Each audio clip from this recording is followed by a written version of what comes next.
La légende de Margéo. À gauche de la route qui mène de Plouec à Pontrieux s'élève la gentilhommière de Kercabine. Ce n'est aujourd'hui qu'une grande maison d'un caractère tout moderne. Ce fut jadis un manoir d'importance, à en juger par la splendide avenue qui y conduisait et qui subsiste encore.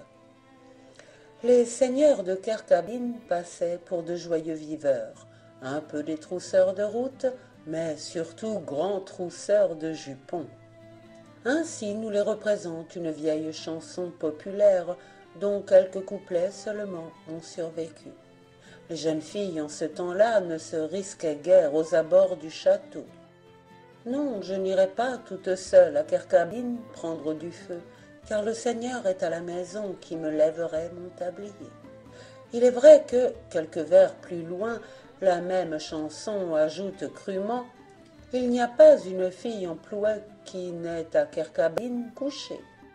Le vieux de Kercabine et ses gars étaient, paraît-il, de terribles séducteurs, aussi magnifiques d'ailleurs que violents. Il y avait chez eux une chambre toute remplie d'anneaux d'argent et d'anneaux d'or. Kercabine et ses fils y faisaient entrer le matin leur maîtresse de la nuit et leur permettaient de puiser au tas à main pleine. Les jolies paysannes d'alentour rêvaient dans leur lit clos sous le chaume de cette chambre merveilleuse. Elles en causaient entre elles tout bas au lavoir, quelquefois à l'église. Le trésor de Kercabine exerçait une sorte de fascination sur tout le pays, à 7 lieues à la ronde. À Plouec, à Plouézal, à Guingamp même, quand on voyait passer une fille de peu avec un châle rouge ou violet sur les épaules et une croix d'argent au cou, on disait « En voici une qui revient pour sûr de Kercabine ». Pendant la Révolution, le manoir et le vaste domaine qui en dépendait furent vendus comme biens nationaux. C'est sans doute à cette époque qu'ils passèrent aux mains de mon grand-oncle Margéo. Ce farouche ancêtre a laissé derrière lui une légende fantastique dont je vais entretenir le lecteur. Monsieur Luzel, dans ses Veillées bretonnes, en a donné un intéressant chapitre. C'est une restitution à peu près intégrale que je voudrais tenter. Il y a quelque 2 ans, j'eus le plaisir d'être l'hôte des propriétaires actuels de Kercabine. L'un d'eux, esprit très cultivé, réalise pleinement le type, aujourd'hui malheureusement trop rare, du gentleman farmer bas breton. Il dirige en personne l'exploitation de ses terres et engrange lui-même ses gerbes. Il mène la vie rude et simple de son nombreux domestique. Il se rend aux champs avec les journaliers, guide et surveille leurs travaux, parle volontiers leur langue et ne dédaigne pas de s'asseoir au milieu d'eux devant l'âtre énorme de la cuisine quand viennent les longues soirées d'hiver, mère des longues causeries. « Ça, lui demandai-je un jour, est-il encore bruit dans la contrée du fameux cheval de Margéo ?» Interrogez mes gens, vous n'en trouverez pas un qui ne vous affirme l'avoir entendu. C'est en effet de quoi je pus me convaincre. Les garçons, les servantes, le petit pâtre furent unanimes dans leurs réponses. Voilà, on est tranquillement à se chauffer au coin du feu, ou bien on vient de s'étendre au lit, quand tout à coup dans la nuit sonore, au loin, retentit le galop effréné d'un cheval. Dipadrap, dipadrap, dipadrap. Cela fait un train d'enfer. À mesure que le fracas se rapproche, on perçoit le sifflement des coups de cravache cinglant éperdument la bête. Le cavalier nocturne ne cesse d'exciter sa monture que lorsqu'il est arrivé à Kercabine. Dans la cour, il fait halte. On l'entend qui met pied à terre, tandis que le cheval halète avec force. Se trouve-t-il dans le personnel de la ferme quelque domestique gagé récemment ou qu'on a oublié de mettre sur ses gardes, il ne manque jamais de se lever. C'est apparemment un hôte inattendu, se dit-il, et il s'empresse pour aller débrider la bête et lui faire place à l'écurie. Grande est sa surprise en constatant que la cour est déserte, qu'il n'y a là ni cheval ni cavalier. Lorsque le lendemain il raconte la chose, ce sont les autres qui s'étonnent de son étonnement. Ah, vous ne saviez donc pas? Mais c'est le cheval de Margéo. Margéo, tonton Margéo, comme l'appelait mon grand-père, était une espèce de géant à tête carrée, avec un cou de taureau et des muscles d'athlète. On citait de lui des exploits incroyables. Par exemple, il renversait un bœuf sur le dos en l'empoignant par les deux cornes. D'un coup de pied, il défonçait un fût plein jusqu'à la bonde. Ayant manqué un lièvre à la chasse, il en conclut que sa pierre à fusil était mauvaise et l'écrasa entre ses doigts comme une noisette. Bref, c'était une brute superbement douée et qui eût figuré avec honneur parmi les héros d'Homère. Ses colères étaient épouvantables et la moindre contrariété le mettait hors de lui. Sa face alors devenait pourpre et ses veines gonflées ressemblaient à ces grosses racines qui se tordent dans nos chemins creux. Il ne connaissait en fait de loi que celle de ses appétits et de ses convoitises. De la morale commune, il ignorait le premier mot. Adolescent, on voulait faire de lui un prêtre. Il prit des mains de sa mère l'argent destiné à payer les frais d'études, se rendit à Tréguier où était le collège, y passa une nuit à boire avec des matelots du port, apprit d'eux un certain nombre de refrains obscènes, et rentra chez lui le lendemain en disant qu'il n'avait pas besoin de s'instruire davantage et qu'il en savait désormais assez. C'est bien, mon garçon, grogna le père Margéo, tu tâteras donc de la charrue. Il en tâta, en effet, c'est-à-dire qu'il détela le meilleur des chevaux de labour, l'enfourcha prestement et s'en alla au diable quérir fortune. C'était le temps des premières fusillades entre blancs et bleus. La dure discipline des troupes républicaines ne pouvait convenir à Margéo le fils. Il essaiera de la chouannerie, mais un freluquet de royalistes, l'ayant un jour réprimandé pour avoir fait rôtir un poulet dans l'église de Quatascorn, avec des copeaux empruntés à une statue en bois de Saint-Fiacre, Margéo souffla sur le petit royaliste qui s'évanouit, et dégoûté du commerce des chouans, il se mit à guerroyer pour son propre compte, tout seul d'abord, puis à la tête d'une bande de pillards qui sollicitèrent l'honneur de travailler sous ses ordres. La pacification de la Bretagne le rendit à la vie privée. Il vint s'établir en son manoir de Kercabine, qu'il avait acheté au rabais parce qu'il avait pu le payer en beaux écus sonnants. Il y installa près de lui ceux de ses routiers qui s'étaient distingués par leur audace et surtout par une complète absence de scrupules. Kercabine devint de la sorte une colonie de brigands. Sans doute le temps était passé des grandes razzias où dans une semaine on pouvait rançonner tout un canton. Mais Margéo avait un génie souple qui se pliait aisément à la nécessité de combinaisons nouvelles. Il transforma Kercabine en un coupe-gorge. Le lieu s'y prêtait. Pas d'habitation dans le voisinage, l'avenue immense, solitaire avec des arbres aux frondaisons gigantesques qui y entretenaient une perpétuelle nuit. La route, enfin, toute proche et fréquentée à toute heure par les voyageurs qui, de Lannion, de Bégard ou de Guingamp, se dirigeaient sur Pontrieux. Tous désormais durent payer péage au maître de Kercabine ou à ses associés. On leur prit la bourse toujours, et quelquefois la vie par-dessus le marché. Le coup fait, c'était à l'intérieur du manoir de formidables souleries. On y conviait, souvent de force, des filles d'alentour, les arrière-nièces de celles que les anciens sires de Séan menaient le matin faire visite à la chambre dorée. Margéo présidait ces agapes avec sa brutale jovialité de reître. Lorsqu'un des compagnons roulait à terre, ivre-mort, il riait d'un énorme rire à faire trembler les poutres. Il était heureux. Quant à lui, il buvait 12 heures sans désemparer, et se levait de table les jambes solides, la tête saine. Par exemple, il ne touchait jamais aux femmes. La tradition le dit expressément. Ce barbare mourut vierge. Un soir, un des malandrins de la bande revint blessé, la figure en lambeaux, le corps lardé de coups de poignard. Son sang pleuvait autour de lui en larges gouttes. Margéo, qui jamais ne paraissait dans ce genre d'expédition, afin de se ménager une apparence d'honorabilité et d'en pouvoir couvrir ses compères le cas échéant, Margéo donc fronça le sourcil et demanda durement au misérable, près de défaillir, « Qu'est-ce qui t'a mis dans cet état ?»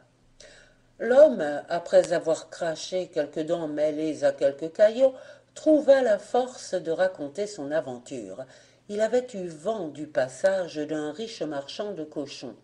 Il avait voulu l'arrêter à lui seul pour ne pas laisser perdre une aussi bonne aubaine, mais il avait eu affaire à trop forte partie. Et le bourgeois, gronda Margéo, est reparti à toute bride dans la direction de Pontrieux. C'est bien, va te coucher. Hé, Nanique, une vieille servante à la peau rugueuse et plissée comme une écorce de chêne accourut à l'appel du maître. Conduis-moi cet imbécile au lit et badigeonne-le des pieds à la tête avec tes onguents de sorcière. Tandis que Nanique emmenait le blessé par une porte, Margéo sortait par l'autre, une lanterne sourde à la main. Il suivit l'avenue, courbé en deux, les yeux fixés à terre, promenant la lumière de son fanal à droite et à gauche, inspectant les herbes fraîchement foulées et où des taches rouges se montraient çà et là. Il marcha ainsi jusqu'à la barrière qui s'ouvrait sur le grand chemin. Là, il se redressa et se mit à siffloter un vieux air breton au final mélancolique. De loin, on eût dit quelque petit pâtre inoffensif, sifflant ses bêtes. C'était le terrible Margéo qui sifflait ses bandits. Il se fit un bruit de branches froissées, puis de respirations haletantes. Des formes noires s'approchèrent en rampant sur le ventre avec mille précautions. « Il faut rentrer, » dit Margéo. « Nous avons à causer. » Un quart d'heure plus tard, tout le monde était réuni dans la grande salle du manoir. Le chef seul était assis, les autres se tenaient debout, les mains derrière le dos ou les bras croisés sur la poitrine, en silence. Margéo commença. Voici de quoi il retourne. Cet animal de Cadovraz s'est laissé saigner comme un simple porc par un marchand de cochons. À l'heure qu'il est, le marchand de cochons qui a gagné Pontrieux a sans doute déjà porté plainte. Il faut nous attendre à une visite des enfants de Marie Robin, des gendarmes. C'est d'autant plus désagréable que Cadovraz a eu soin de semer son sang tout le long de l'avenue. On va faire une descente de justice à Kerkabin. Si j'étais soupçonné, moi, vous tous, vous seriez perdus. Il faut à tout prix, dans notre commun intérêt, que je sorte indemne de ce mauvais pas. Je pense du moins que c'est votre avis. Certes, s'écrièrent les hommes. Claire Chevanton, reprit Margéo en interpellant l'un d'eux, toi qui as une superbe écriture de tabellion, sieds-toi à mon côté. Voici papier, plume et encre. Écris. Les bandits se penchèrent en avant, tendirent l'oreille pour mieux écouter. Margéo dicta au citoyen procureur à Guingamp. Citoyen magistrat, ce-jourdhui 15 Floréal en 9, le nommé Cadovraz s'est présenté sur les 10 heures de nuit en ma maison de Kerkabin. Il m'a dit avoir eu en route une vive altercation avec un passant, de quoi faisaient foi les blessures multiples qu'il avait tant à la tête que dans le reste du corps. Je l'ai hébergé ainsi que me le commandait l'humanité, sans lui demander aucune explication autre que celle qu'il jugeait à propos de me donner. Au coup de minuit, ma servante m'est venue annoncer qu'il avait rendu l'âme. J'ai cru qu'il était de mon devoir de t'informer immédiatement de ce fait. J'attendrai tes ordres avant de procéder à l'inhumation. Citoyen magistrat, je t'envoie mon salut fraternel. Margéo. Margéo se tourne vers l'assistance. « Avez-vous compris ?» interrogea-t-il avec un gros rire enchanté de sa ruse. « Oui, » répondit un des hommes, « tu livres à la justice Cadovraz.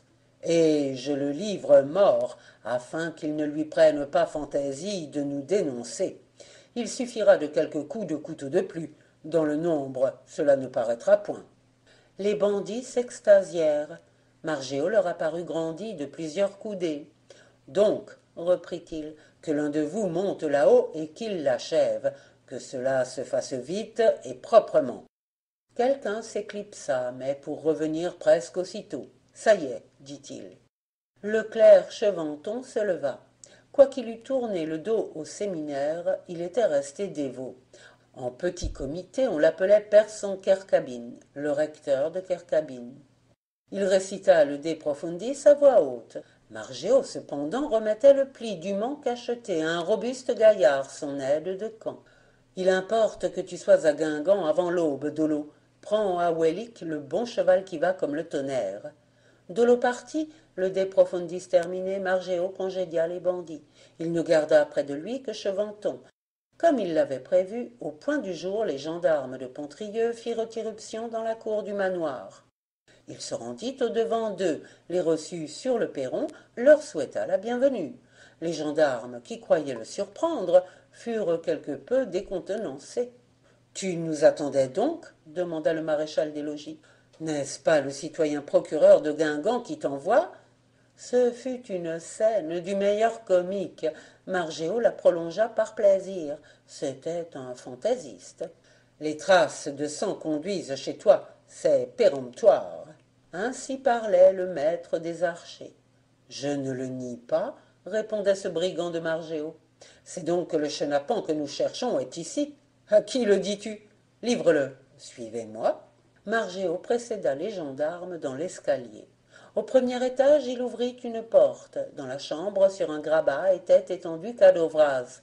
Au chevet du lit, Nanic égrenait un rosaire. « Le voilà, votre chenapan, » prononça Margéo avec flegme. « Mais il est mort, » s'écria le maréchal des logis. « Dieu ait pitié de son âme, » conclut Chevanton. « Ça se complique, » murmura un des enfants de Marie Robin, en remarquant la perplexité de son chef. Alors seulement Margéo exposa, comme quoi il avait déjà adressé un express au citoyen procureur. Il finissait à peine de parler qu'un galop de cheval retentit. Dolo était de retour. Il annonçait la proche arrivée du magistrat. Vers les 8 heures, celui-ci parut. Il eut pour le maître de Kerkabin des effusions de tendresse, promit de faire connaître sa noble conduite au premier consul. Ce matin-là, il y eut au manoir un déjeuner fin, d'où le procureur s'en alla en se pourléchant les lèvres. Quant aux gendarmes, nonobstant leur maintien compassé, ils titubèrent. Il s'en fallut de peu que le marchand de cochons ne fût poursuivi pour avoir causé mort d'homme. Les funérailles de Cadovraz furent célébrées en grande pompe. Le recteur de Plouec prononça sur la fosse un véritable sermon où le mort était représenté comme un martyr, mais où étaient surtout exaltées la charité, la générosité, la magnanimité et toutes les autres vertus hantées de Margéo. D'excellentes femmes pleurèrent d'émotion. Le camarade qui avait porté à Cadovraz le dernier coup s'en félicita comme de la meilleure action qu'il lui eût été donné d'accomplir. Bref, ce fut une fête régionale que cet enterrement. Elle finit à Kerkabin en une véritable orgie qui dura jusqu'au lendemain. Des tonneaux de vin d'Espagne y coulèrent comme des fontaines. On en but à pleine chopine. La rosée du matin perla le long des douves sur des corps d'hommes ou de filles qui n'avaient pu gagner un gîte. Nanic elle-même, si sobre, goûta de la boisson cette nuit-là et s'endormit sur l'âtre, le nez dans la cendre. Seul Margéo ne s'était enivré ni de son succès, ni de son vin. Allongé sur un lit de camp, il réfléchissait, se démontrait à lui-même que les temps de pêche en eau trouble étaient passés, ébauchait des plans pour l'avenir, ruminait mille projets et, en véritable homme d'action, ne consentit à s'endormir qu'après avoir irrévocablement fixé son choix. Le lendemain, dès son réveil, de sa grosse écriture lourde, il arrêta sur le papier les lignes essentielles de son nouveau programme. Plus de banditisme, c'était trop compromettant et pas assez fructueux. Il rassembla ses hommes dans la cuisine, toutes portes closes, et leur tint à peu près ce langage. Camarades, c'est fini, il faut nous séparer. Le métier que nous avons fait ensemble jusqu'à ce jour ne nous rapporterait plus rien qui vaille. Que chacun court son bord, mais auparavant à chacun son dû. Tendez vos mains. Il distribua entre tous une dizaine de 1000 francs en or. À mesure qu'il allait de l'un à l'autre, il demandait « Que comptes-tu faire de cette somme ?» Celui-ci répondait « Ma foi, je vais me saouler jusqu'à ce qu'il n'en reste plus. » Celui-là « Telle métairie est en vente, je l'aurai peut-être pour ce prix. » Un troisième « J'ai promis mariage à Loïsaïque la couturière, c'est de quoi payer notre noce. » La plupart, grisés par cette fortune, n'aspiraient qu'à en jouir au plus tôt. 3 ou 4 seulement s'étonnèrent, regardèrent Margéo avec des yeux où la stupeur était mêlée de courroux. « Pourquoi nous renvoies-tu » demanda l'un d'eux. « Je ne vous renvoie point, vous, » répondit Margéo. « Il me plaît au contraire que vous restiez près de moi, mais ceux qui se tiennent pour satisfaits, qu'ils s'en aillent. » Et il les congédia d'un air hautain. Demeuré seul avec les autres, il sortit de sa longue houppelande verdâtre le papier crasseux sur lequel il avait rédigé son plan d'avenir. « Or ça, dit-il, Pipiluc, Cloarec Cheventon, Fanchantin, et toi, notre ancien à tous, Goéterkoz, vous êtes de francs gaillards. Puisque votre avis est que nous continuions à travailler ensemble, topez là. Je suis votre homme, mais d'abord, entendons-nous bien. De nos équipés passés, il ne saurait plus être question. Je veux finir dans mon lit, honorablement, et non pas épouser Marie-Guillotine à l'article de la mort. Le sage doit changer d'habit selon le temps. Nous serions des sots de nous obstiner à vouloir gagner notre vie dans les douves des grands chemins. Il y a désormais trop de gendarmes. Je ne vois plus pour nous qu'un métier. » Margéo s'interrompit un instant. Les 4 truands dressèrent l'oreille. « C'est un métier paisible, reprit-il, et qui, pour être bien fait, n'exige qu'un peu de force et beaucoup d'adresse. Les profits sont grands, les risques légers. Pas de relations incommodes avec la gendarmerie. Tout au plus quelques explications à de rares intervalles avec les gabelous qui sont gens faciles à convaincre. »« Pardieu !» s'écria Claire Cheventon qui comprenait vite. « Tu veux faire de nous des fraudeurs? C'est une belle idée, ma foi. Vive la fraude !»« Est-ce aussi votre sentiment ?» demanda Margéo aux 3 autres. « Qu'en dis-tu, Goéterkoz ?» Goéterkoz ne semblait pas très enthousiaste de la proposition. Il souleva des objections grincheuses. Métier pour métier, pourquoi ne s'en tenir point à celui qu'on exerçait depuis si longtemps et qui ne portait malheur qu'aux imbéciles comme Cadovraz? À son âge, c'était dur de recommencer sa vie. Puis, quels avantages y trouverait-on? Au lieu de guetter le voyageur en fumant la pipe, tranquillement allongé, comme un cantonnier qui se repose dans l'herbe ou les feuilles sèches, il faudrait grelotter le long des grèves, s'étendre sur la dure dans les roches mouillées, se crever l'œil à épier une voile qui souvent se ferait attendre plusieurs nuits, attraper le mal froid, les rhumatismes, s'en revenir à moitié perclus, et tout cela pour quelques brasses de dentelle, pour quelques paquets de tabac. En vérité, était-ce la peine? Margéo le laissa dire jusqu'au bout.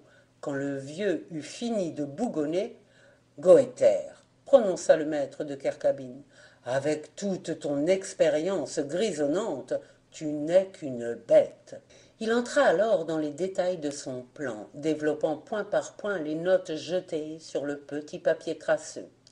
Premièrement, il s'entendrait avec les corsaires de Paimpol qui faisaient les voyages de Jersey et de la Grande Île, de l'Angleterre. Secondement, les marchandises seraient débarquées à l'île Verte, à l'embouchure du Trieux. Des bateaux de l'Oguivy et de Lannemodez les transporteraient de nuit en rasant la côte le long des landes pierreuses et désertes de Plouriveau et de Quimper-Guézennec, au souterrain qui, partant du château de la Roche-Jagu, venait déboucher sur la rivière. Les habitants de ce château, transformé en simple ferme, étaient pauvres et besogneux. il ne demanderait pas mieux que de participer aux bénéfices de l'association. À l'aube, les charrettes pleines quitteraient la cour du manoir et se dirigeraient sur Kerkabin, l'entrepôt central. Les douaniers n'y verraient que du feu. Comment suspecter de paisibles tombereaux qui paraissent chargés de betteraves, de patates ou de blé et qui cheminent au pas de leur attelage, conduits par un brave homme de paysan, à mine bonasse, le fouet à la main et la pipe aux dents. Car tu pourras fumer ta pipe, Goëtherkoz, conclut Margéo, si toutefois tu consens à être ce conducteur. Ne sera-ce pas plaisir pour toi, vieux flâneur de grande route, de t'en aller ainsi au joli petit soleil du matin, criant hu à tes bonnes juments, écoutant siffler les merles dans les haies, et bonjourant d'un air cordial messieurs les gabelous? Pour le coup, Goëtherkoz fut conquis. Comme le loup de La Fontaine, cet idéal de félicité le fit presque pleurer de tendresse. Margéo n'eut plus qu'à distribuer les autres rôles. Il fut convenu que Claire Cheventon, l'homme des brouillards, se fixerait à l'Oguivy à portée de Paimpol. Pipi-Luc se bâtirait un ermitage à l'île Verte, et Fanchanting s'engagerait soi-disant comme domestique à la Roche-Jagu, pour monter la garde à l'issue du souterrain.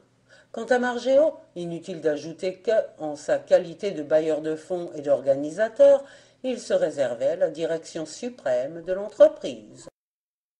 Après avoir été le coupe-gorge des marchands, Kerkabin devint leur lieu de rendez-vous. Toute la contrée fut inondée de colporteurs. Il était rare qu'une journée se passât sans qu'on vît arriver au bourg de Plouec 2 ou 3 de ces batteurs de pays. À l'auberge où ils descendaient, ils faisaient mine de s'informer des principales maisons de la commune. En première ligne, on leur désignait Kerkabin. Ils s'y rendaient de l'air du monde le plus naturel. Il faut croire qu'ils y trouvaient affaire avec le maître du lieu, car ils y restaient parfois de longues heures et ne s'en allaient qu'à moitié gris, chantant sur tous les tons la louange de Margéo, de Monsieur Margéo, le mieux accueillant et le plus conciliant des acheteurs. Ce qu'ils ne disaient pas, mais ce qu'on aurait pu remarquer sans peine, c'est qu'ils sortaient de Kerkabin avec plus de marchandises qu'ils n'en avaient en y entrant. Le lecteur l'a déjà compris, tous ces colporteurs n'étaient que des agents de Margéo.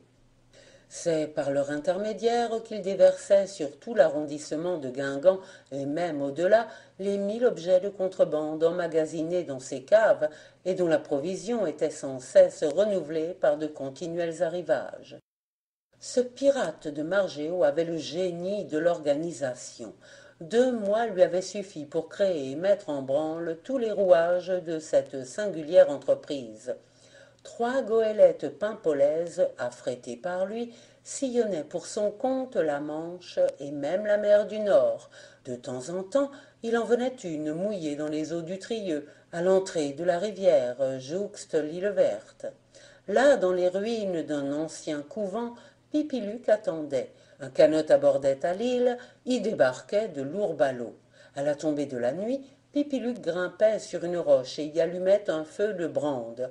Les douaniers de la côte disaient en se moquant « Allons, voilà l'ermite d'Ennesglas qui fait cuire ses patates en plein vent. » Ennesglas, l'île Verte. Pipi-Luc n'était plus connu que sous ce nom. Il avait pris à tâche de le justifier, ne se montrant jamais que vêtu d'un froc de moine qu'un chapelet à gros grains serrait à la ceinture. Il avait là-dessous d'humbles airs confits à tromper le pape en personne. On eût difficilement trouvé une tête d'une niaiserie plus béate. Aussi commençait-on à lui faire dans le voisinage, à Landmodez, à Pleubian, à Ploubalanec, une réputation de sainteté. Vous pensez si Claire Cheventon et lui s'en donnaient des gorges chaudes à chacune de leurs rencontres. Or, dès que Claire Cheventon voyait luire le feu de Pipi-Luc, il accourait dans une de ces fines embarcations de l'Oguivy qui semblent raser l'eau comme des mouettes. 4 gars robustes maniaient les avirons, car on voguait à la rame, sans jamais hisser la voile, qui eût éveillé l'attention des gabelous. À l'île, on cassait le cou à quelques litres de rhum, pur Jamaïque, tout en procédant au chargement. Puis, avec la marée montante, on mettait le cap sur la roche Jagu, où l'on arrivait toujours avant l'aube. Ce repère féodal avait été aménagé en véritable dock. Fan Shan-tin, qui en était le directeur, s'acquittait consciencieusement de sa fonction. Le fermier et ses fils remplissaient l'office de débardeurs. Au point du jour, par les routes détournées, à travers les landes de Botleuil et les Mézous qui dominent Pontrieux, on entendait claquer le fouet de Goëtterkoz, les Mézous de hauts plateaux livrés à la culture. Le vieux chenapan était devenu un parfait charretier. C'était plaisir de le voir cheminer à côté de son attelage, causant avec ses bêtes comme un personnage d'éclogue rustique. Tout allait pour le mieux. Les bénéfices étaient énormes. À chaque fin de mois, Margéo, homme probe, en faisait la répartition au prorata des services. Une prospérité jusque-là inconnue se répandait dans la contrée. Le seigneur de Kerkabin, de jour en jour plus riche, se montrait aussi de plus en plus libéral. Sa gloire éclipsait déjà celle de ses légendaires devanciers. Il vivait en nabab breton, faisait à tous les pauvres qui se présentaient à sa porte des largesses quasi royales, dotait les jeunes filles, tenait table ouverte, y réunissait les débris de tous les partis et de tous les régimes, renipait avec une délicatesse de gentilhomme d'anciens émigrés nécessiteux, hébergeait pendant des semaines entières des jacobins hirsutes, invitait à ses chasses toute l'administration impériale du département, faisait restaurer à ses frais la si jolie chapelle de Belle Église, et construire pour le recteur de Plouec un magnifique presbytère, se créait en un mot la plus extravagante des popularités. Le préfet avait sollicité pour lui la croix, le peuple le bénissait. Qui sait, il allait être élu membre du corps législatif sans doute. L'empereur, qui se connaissait en homme, l'eût promptement distingué, l'eût attaché à sa fortune. Ce bandit bas-breton ne pouvait manquer de plaire par le côté pittoresque et quelque peu condottière du grand capitaine Napoléon, le seul capitaine de son temps qui lui inspira du respect, le seul chef sous lequel il eût volontiers accepté de servir. L'avenir de Margéo s'annonçait plein de promesses. Les extraordinaires prédictions des tireuses de cartes qui s'arrêtaient parfois à Kerkabin semblaient près de se réaliser. Brusquement, tout s'effondra. Ne fallait-il pas que la morale se vengeât de ce soudard qui l'avait si souvent et si brutalement souffleté? Saluons-la, la voici qui entre en scène sous l'habit vert, l'honnête habit d'un gabelou. Un matin, Goëtterkoz, après avoir remisé sa charrette dans la grange de Kerkabin, s'en vint d'un air soucieux trouver le maître. « Quoi donc » demanda Margéo. « Ton voyage s'est-il fait à vide, que tu aies si mauvaise figure? Je t'apporte au contraire un fût bien plein, un énorme foudre de gin qui a failli défoncer la voiture. Et c'est cela qui te rend maussade? Pas précisément. » Goëtter tenait dans sa dextre sa pipe éteinte, une vieille pipe crasseuse, aussi noire que son âme. À petits coups, il heurtait le fourneau renversé contre la paume de sa main gauche.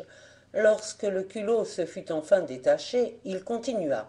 « Je ne sais, mais depuis quelques jours, je me crois en route avec un bonhomme qui ne me dit rien de bon. Tu ne le connais pas? Non, c'est un nouveau venu dans le pays. Mais ou je me trompe fort, ou c'est un ambulant. » On appelait ainsi des douaniers qui, le jour, portaient des vêtements bourgeois et qui étaient comme la police secrète de la douane. « Bah, est-ce que tous les gabelous ne sont pas à notre dévotion? Nous les payons assez cher, fichtre. » Je te dis ce que j'ai vu, écoute mon conseil, méfie-toi. C'est bien, on se méfiera. Est-ce tout? La barrique que j'ai apportée n'était pas facile à dissimuler, poursuivit Goëtterkoz en tirant ses mots par les cheveux. Explique-toi donc, enfin, vieille brute, s'écria Margéo impatienté. Eh bien, oui, là, l'homme m'a interpellé d'un ton goguenard. Voilà une belle charretée de fumier, m'a-t-il dit. Il y aura de quoi moissonner après ça. Je lui eusse volontiers fendu le coffre, mais tu as défendu les coups. Cette fois, le vieux Goéther avait craché toute sa phrase en un seul bloc. Margéo arpentait la salle à grands pas. C'était signe chez lui de grave préoccupation. Il avait les mains derrière le dos et faisait craquer les os de ses doigts avec le bruit sec d'un fusil qu'on arme. Cette barrique est dans la grange, grogna-t-il au bout d'un instant. Va dire qu'on l'amène ici. Oui, triple bête, ici où nous sommes. Quand Margéo prétendait avoir acheté tous les gabelous de la région, il exagérait. D'abord, il n'eût pas commis la sottise de vouloir corrompre les chefs. En supposant même qu'ils eussent accepté un marché de ce genre, c'eût été se mettre à leur merci.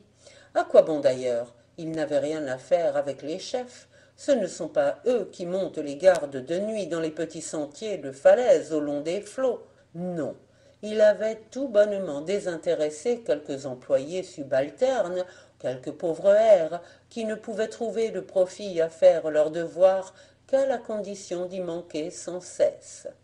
C'étaient pour la plupart des malheureux chargés de famille. Ils servaient tant bien que mal le gouvernement qui les payait à peine.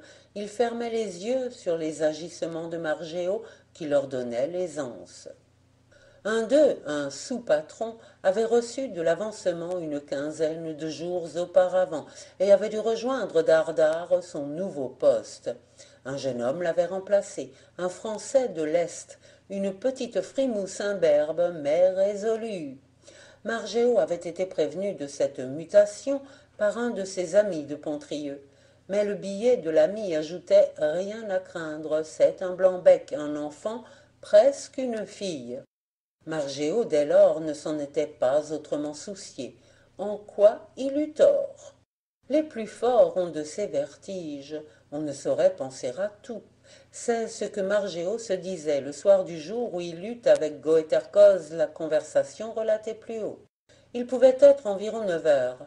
Soudain, un paysan, le garçon d'écurie, se précipita dans la cuisine en poussant un cri d'alarme. « Les gabelous !» D'un coup de poing, Margéo la battit sur le sol. « Imbécile !» murmura-t-il entre ses dents. « Cela t'apprendra à te mêler de ce qui ne te regarde pas. » Et calme, il prit une chandelle sur la table de la cuisine pour éclairer ces messieurs de la douane. À quoi dois-je l'honneur de cette visite tardive? Ils étaient une vingtaine d'habits verts, presque tous des stipendiés du maître de Kerkabin, mais à leur tête s'avançait crânement le nouveau sous-patron. Il avait en effet la mine blanche et menue d'une fillette. On lui eût donné 16 ans tout au plus. Les yeux seuls étaient d'un homme, des yeux noirs qui regardaient droit devant eux, des yeux virils aux prunelles énergiques. Il s'inclina légèrement. « Monsieur, répondit-il, je soupçonne fort cette maison d'être un dépôt de recel pour des marchandises de contrebande. Pas plus tard que ce matin, il a été transporté un foudre d'alcool. Je me vois dans la nécessité de procéder à une perquisition domiciliaire. Je vous serais reconnaissant de me faciliter cette tâche. Au besoin, je vous en requiers. » « Je croyais que ma maison et moi devions être au-dessus de semblables soupçons, dit Margéo. Ce n'est pas d'hier que j'habite le pays. Je n'y suis pas, comme vous, un nouveau venu. Faites, monsieur. Toutes les portes vous sont larges ouvertes. Mais d'abord, je vous prie, commencez par cette pièce. » Cette pièce, c'était la vaste salle à manger du château. À peine Margéo en eut-il poussé les battants que le sous-patron s'arrêta, interloqué. D'un geste machinal, il se découvrit. Au milieu de la salle, un grand catafalque était dressé. Les lignes du cercueil se dessinaient sous le drap mortuaire aux plis amples dont les franges traînaient à terre. De vieilles femmes étaient agenouillées de ci de là. L'une d'elles récitait les longues prières de la mort, les autres marmonnaient les répons. « Voulez-vous que je renvoie momentanément ces femmes » demanda Margéo d'un ton pénétré. « Non, monsieur, répartit le douanier, c'est chose sacrée que la mort. Je n'ai rien à voir ici. » Il fit néanmoins quelques pas dans l'appartement, mais ce fut pour prendre la branche de buis qui trempait dans une assiette pleine d'eau bénite au pied du catafalque, et pour en asperger le drap funéraire. « Merci, monsieur, prononça Margéo. Celui à qui vous venez de rendre cet hommage fut le plus loyal des serviteurs. Je le vénérais à l'égal de mon père. Sur les joues du maître de Kerkabin, 2 larmes coulèrent lentement. Le jeune sous-patron se retira fort ému. Il visita les autres chambres par acquis de conscience, avec une hâte visible d'en finir, peut-être même avec le regret d'avoir commencé. Margéo le reconduisit jusqu'au bout de l'avenue, après lui avoir vainement offert de le faire véhiculer jusqu'à Pontrieux. Bien joué, les vieilles, s'écria le dit Margéo en rentrant dans la salle à manger. Mais voilà assez de patenôtres. Nanique, enlève le couvert. Bénitier, cierge, drap mortuaire, bière de chêne et croix d'argent, en un clin d'œil tout eut disparu, et dans la pièce immense resta seul en sa nudité ventrue l'énorme barrique, cadavre d'un délit qui n'avait pu être constaté, prestigieux cercueil en qui vivait l'âme terrible du djinn, la triste empoisonneuse des derniers Bretons. Margéo fit percer la tonne. Jusqu'au lendemain, la liqueur blonde coula. Lèvres d'homme, lèvres de femme y burent à même, comme au jet d'une fontaine. Ce fut la suprême soulerie dont Kerkabin ait gardé la mémoire. On ne joue pas impunément avec l'encou. Introduite à Kerkabin pour y faire un personnage de farce, la mort prit son rôle au sérieux. Elle ne quitta désormais la maison qu'après y avoir fait place nette. Le corps de garde des douanes à Pontrieux est situé à l'extrémité du quai hors ville.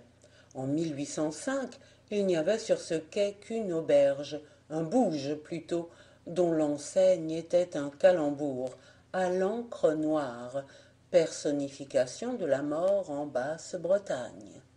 9 heures de nuit, le couvre-feu venait de sonner. Un cavalier mit pied à terre au seuil de l'auberge. L'hôtelier parut dans le cadre de la porte, élevant un fanal au-dessus de sa tête, pour reconnaître le nocturne voyageur. « C'est donc vous, maître Margéo, fit-il joyeusement. J'en étais sûr. Demandez à ma femme. Je lui disais à l'instant, il n'y a qu'un cheval pour avoir ce trot de velours. Depuis la tournée de Guingamp, voyez-vous, rien qu'au bruit de son pas, je devine Awélik. Ah, c'est une fameuse bête, n'est-ce pas, mamille, que nous sommes une fameuse bête ?» Il avait pris la bride, et tout en jasant, il tapotait le poitrail d'Awélik. « Veille à ce qu'elle ne se refroidisse point dans ton affreuse écurie, et fais-lui donner un picotin d'avoine. Sois prompt, Dolo, j'ai à te parler. » Laissant son cheval aux mains de son ancien aide de camp, Margéo entra. Madame Dolo, comme on disait à Pontrieux, l'introduisit dans un étroit cabinet, dans une espèce de cellule interlope, qu'une table et 2 bancs suffisaient à remplir. Il y fut bientôt rejoint par l'ex-routier. « Dolo, commença Margéo quand ils furent seuls, tu m'écrivais il y a quelques jours, le nouveau sous-patron, rien à craindre, une fille. Tu n'y vois pas clair, mon brave. Cette fille est capable de venir à bout de moi si je nie mes ordres. Comment l'appelles-tu, ce gringalet? Metzu? Est-il en ce moment au corps de garde? Je le crois. Va le trouver, et prie-le de t'accompagner ici. Dis-lui que Margéo de Kerkabin désirerait l'entretenir. » Peu après, Dolo amenait le douanier. Margéo et celui-ci se saluèrent cérémonieusement. « Monsieur, dit Margéo, étant de passage à Pontrieux ce soir, j'ai tenu à vous rendre votre visite de l'autre jour. Croyez qu'il n'y a aucune ironie dans mes paroles. La première fois que j'ai eu l'honneur de vous rencontrer, j'ai été absolument conquis par la correction de votre attitude, par la délicatesse de votre procédé. » Dolo s'était esquivé. Margéo et le sous-patron demeuraient seuls en tête-à-tête. Le maître de Kerkabin reprit. « Trinquons ensemble, monsieur, à la mode de Bretagne. » Puis, brusquement, dès qu'ils eurent choqué leurs verres, « Je vous demande votre amitié, voici la mienne. » Il jetait sur la table une bougette de grosse toile où tintèrent des pièces d'or. Le douanier leva sur Margéo son regard d'une fixité et d'une acuité étranges. « Monsieur, prononça-t-il avec netteté, d'une voix tranquille, où perçait cependant quelque mépris, Nous ne sommes pas en foire, en tout cas je ne suis pas à vendre. » Margéo devint pourpre, une poussée de sang monta de son cou de taureau à sa large face congestionnée. Il dressa son poing, son formidable poing, lourd comme la masse d'un forgeron, et le laissa retomber sur le crâne du gabelou. Le jeune homme s'affaissa. En un soupir plaintif, son âme légère d'adolescent s'exhala de ses lèvres. Ce coup d'assommoir l'avait tué.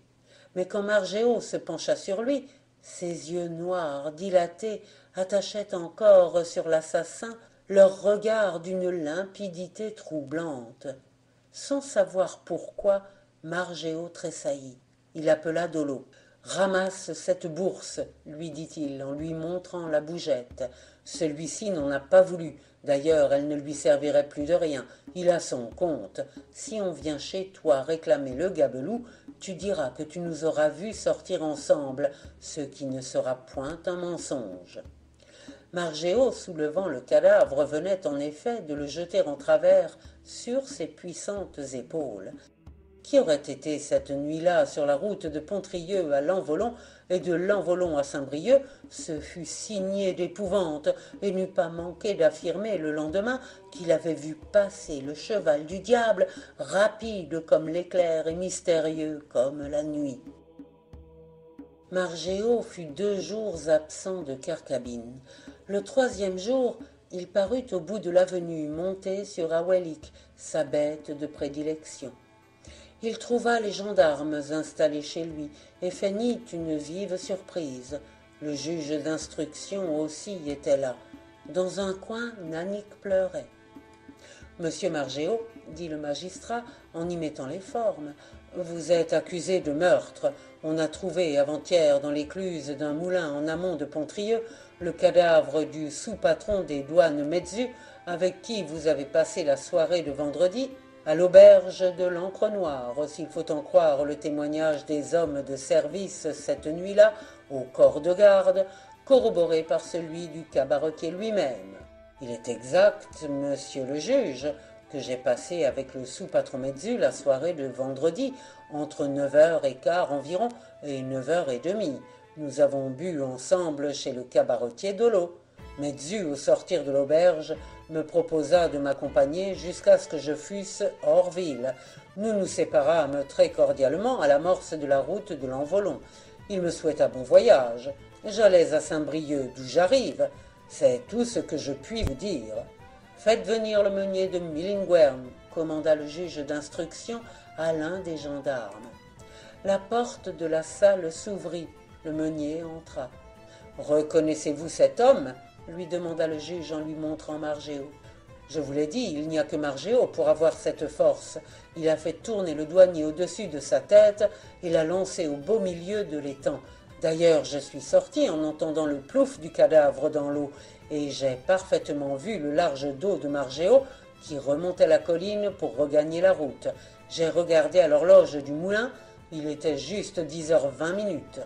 Cette déposition est accablante pour vous, monsieur Margéo, observa le juge. Mon Dieu, monsieur le juge, vous interrogerez mon hôtesse de Saint-Brieuc. Je descends toujours à la Pomme d'Or. Comme j'arrivais à la porte, madame Véry priait les consommateurs de quitter l'estaminet, parce que les 12 coups de minuit venaient de sonner et que c'était l'heure de la fermeture réglementaire. Margéo fit preuve d'un flegme imperturbable. Pas un instant il ne se départit de son calme. Tel il s'était montré le jour de ce premier interrogatoire, tel il demeura jusqu'à la fin du procès, tel il fut à la cour d'assises. Madame Véry, l'opulente hôtesse de la Pomme d'Or, et les quelques buveurs qui étaient attablés chez elle le soir du crime, attestèrent que, à minuit sonnant, Margéo faisait son entrée dans l'estaminet. L'avocat de l'accusé ne prit même pas la peine de plaider. « Messieurs les jurés, dit-il, on ne peut vous poser qu'une question. La plupart d'entre vous êtes des éleveurs. Pensez-vous qu'un cheval si merveilleusement doué qu'on le suppose puisse abattre de 10h20 à minuit les 15 lieues qui séparent Millinguern de Saint-Brieuc ? Margéo fut acquitté haut la main. Les habitants de Plouec lui firent une ovation. Mais à peine rentré à Kerkabin, son premier soin fut de renvoyer tout son monde. Il ne garda près de lui que Nanik. L'entreprise qu'il avait montée s'émietta. Il vécut désormais inabordable, en proie à une mélancolie farouche. Le jour anniversaire de la mort du jeune douanier, il trépassa. Il s'était fait préparer une tombe dans le jardin, avait prié le recteur de la bénir. On y coucha son cercueil immense par une nuit de tempête et d'éclairs. En même temps que Margéo disparut à Wélic. On crut encore l'entrevoir quelquefois, bondissant au loin, la crinière au vent, hennissant une longue plainte d'âme en détresse. C'est lui dont on continue d'entendre le pas sonore dans la cour de Kerkabin. Il vient sans doute y chercher son maître Margéo, mort de tristesse, pour avoir tué le gabelou aux yeux noirs.